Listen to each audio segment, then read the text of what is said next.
Prana means life force. Life force is known in different languages, with different names. For example, in Sanskrit or Tamil, they call it prana.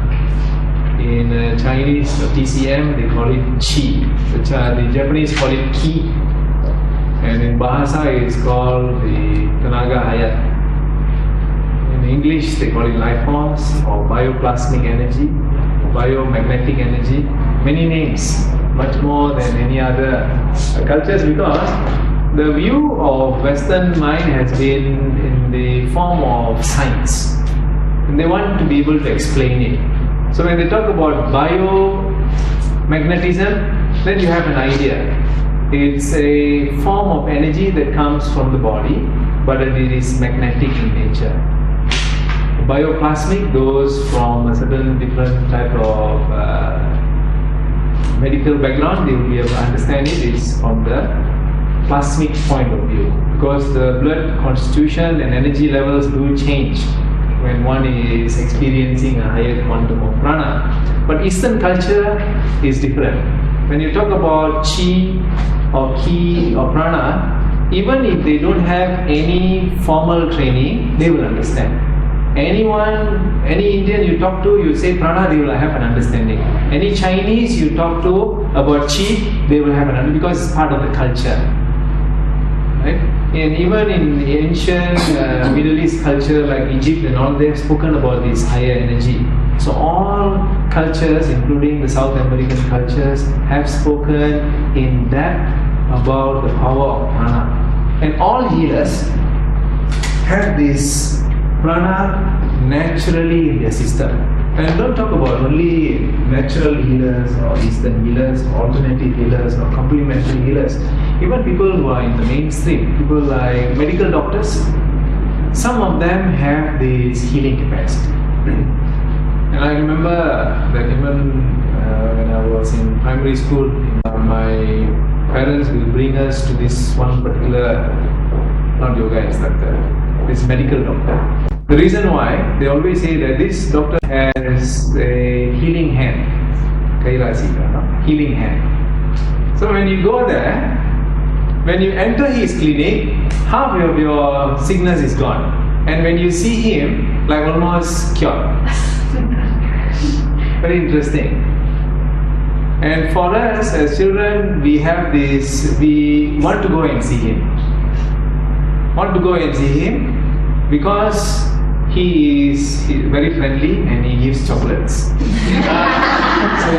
in this, I cough, I got fever, go and see him. Dr. Rama, hey, come, how are you? Here's your chocolate. Okay, I can go back to my So like this, kind of like a placebo effect. But it is not only the placebo effect, definitely they have a kind of a higher prana. Right?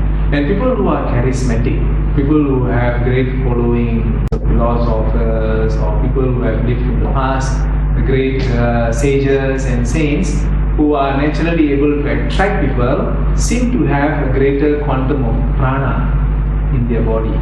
So like this, there are many individuals who have this prana naturally. But how if we are born without that kind of gift? Are we doomed not to have that at all?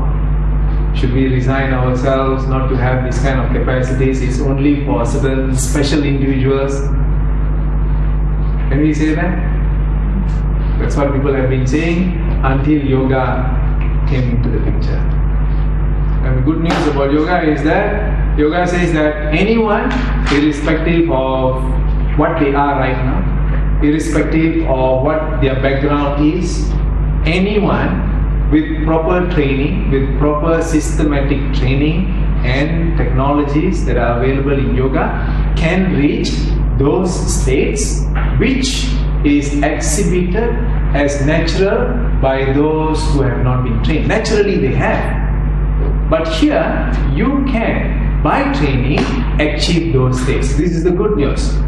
So no matter where we are right now, we can, through, again I want to emphasize, through systematic training, achieve that state of higher prana or greater quantum of prana. What would be the benefit?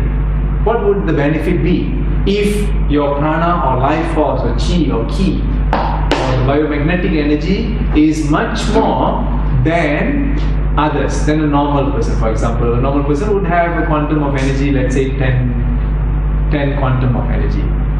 A healer would have about 100. A great saint would have 1000. What would the benefit be for you and me if we are able to systematically increase the quantum of prana? Now the science of prana, if we take in the field of complementary or alternative therapy, it says that if the quantum of prana or chi or biomagnetic energy is low in our body, our thinking can be distorted. We can think negative thoughts, or we may be susceptible to disease and sickness. They say that if the quantum of prana is increased, then even the mind will change and start looking at things in a very positive way.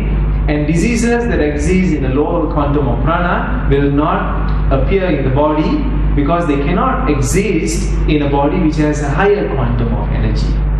So which means automatically and naturally diseases that are being experienced in a lower quantum of prana will disappear naturally. Isn't this good news? This is good news because we save a lot of money. Time, suffering. Disease is not only because we lose a lot of money, sometimes entire life savings disappear.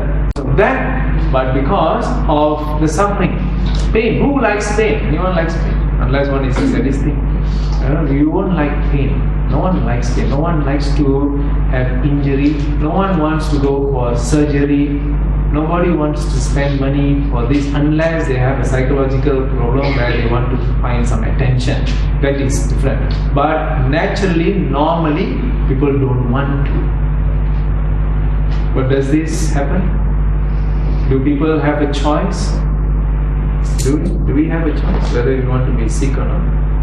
So, being that the science of yoga is that we can actually live life in a more wiser way. That we can actually save a lot of time and we can save a lot of financial difficulties by saving ourselves. Is there any cure for Alzheimer's, Parkinson's? We'll talk about Alzheimer's and Parkinson's. Is there any cure for diabetes, asthma, high blood pressure in modern medical treatment? Unfortunately, no. What do they have? Why do you go and see a medical practitioner? You should go. If you have these issues, you should go. You will be going to them lifetime. That's it. Do we mean that by practicing pranayama that we can reduce these chances? Is it only preventive, or can we dare to use the word cure? Yes, we dare to use the word cure because it has happened. The people have had an amazing rate of recovery by doing all this. There are many ways of increasing the quantum of prana or life force in the body so that we can free ourselves from unnecessary suffering. No one wants to suffer, no one wants to spend a lot of money doing this, which does not guarantee one a cure. Maybe a little bit of time, but we don't talk about cure. But prana, once prana is tapped, not only can we cure those diseases or ailments which are existing on a lower level, they cannot exist on a higher level. Not only that, but the mind starts to change the way it behaves. It starts to drop the earlier conditionings which created an environment for the disease to be in the body in the first place. More and more seems to show that it is actually created by the mind which is devoid of prana. The prana is so weak that it is so easily influenced by all these suggestions, and we are suggested all the time. All the time there is a lot of suggestions around us to make us feel that we are weak, that we are supposed to have these diseases, that we are supposed to suffer, that we are supposed to have a lower back pain at a certain age, that we are supposed to have cholesterol issues and cancer, and all this. There's a lot of conditioning. Who is telling us, no, all these don't exist? The moment you open your newspaper, they say, Health Ministry of a certain country says that page 8. Health Minister says for sure 1 out of 4 people from this year 2012 will have cancer. Will. Very strong words. 2 years ago he says 1 out of 7. Now 1 out of 5, 1 out of 4, and he says the prediction is that sure in 2016 1 out of 3 will have some form of disease, cancer. And another good news is that they say from 1 out of 10 suffering from mental issues, now it has come down to 1 out of 3. Latest statistics. So with all these wonderful predictions and conditionings, no wonder we are all, kind of looking for something which can solve this. So in order to have a very strong mind, it is not only positive thinking. It's not only pasting all those positive words around you. First thing you get up in the morning, the ceiling itself, I am enjoying perfect health. The moment you wake up on your ceiling, I am enjoying perfect health. And then you go to the mirror, the brush it there, you say, I am a happy person. So like this is not enough. Because the moment you go out, there is this 90% bombardment of negative news. So we have a method of increasing the prana without using any of these methods. And to you here is about pranayama, and I have given you a basic introduction about prana. Let me introduce you to the course. The pranayama course is one of its kind in the world because almost all schools throughout the world teach only about 8 different types of pranayama. The pranayama or the breathing techniques that are taught in yoga schools include Kapalabhati, all of you know, Bhastrika, all of you know, right? Nadi Sodhana, most of you know, and I said all of you know, so most of you know. Ujjayi, Kapalabhati, Siddhali, Siddhkari, most of you know this. Right? In this course, we will move into techniques which have not been heard or written about. These are all very specialized information, still only available in Sanskrit language, not translated. And what you will be learning and why so many techniques is because the body does get into a state of saturation. After some time, the body sometimes does not respond as it did in the beginning to a certain type of technique. Right? That's the reason why when there is many different techniques, the body continuously responds positively. And not only that, if one is an instructor, it will be quite interesting to keep on adding new techniques to the class, giving them new tools to improve their learning processes. And you can have even workshops. This is for instructors. Those who are non-instructors, as a personal practice, they have a wide range of practices which they can practice for themselves. They can give their parents, they can give their siblings, they can give their spouse, their children, their neighbors, and whoever is around them. So the contents of this program are, like for example, we have pranayama techniques. Pranayama techniques are techniques which involve different types of breathing. So in this course you will learn about 36 different types of breathing programs. Like for example, Meru Chalana Pranayama, Vibhaga Pranayama, Nadi Sudhi, Ujjayi, Siddhkari, Siddhala, Siddhkara, Siddhali, Bhastrika, Murcha, Kevala, Kakan, Chanchu, Dvika, Chanchu, Kasaka, Brahmari, Surya Veda, Chandra Veda, and then Chandra Sanchalana, Surya Sanchalana, Puraka, Rachaka, Mukha, Bhastrika, Lahari, Pranayama, Sahita, Nuloma, Pranayama, Nuloma, Viloma, Plavini, Netra, Netra, Swana, Garak, Muda, Trataka, Pranayama, Vamagati, Pranayama, and then secret Pranayama techniques. So secret there's no name. So those are the pranayamas. And then the kumbhakas. Kumbhakas are breath retaining techniques. in order to extract the maximum from each breath that we take, we should have technologies which are higher and much more efficient in the extraction of pranayama. In the kumbhakas, you will learn antar kumbhaka. Kumbhaka means retention.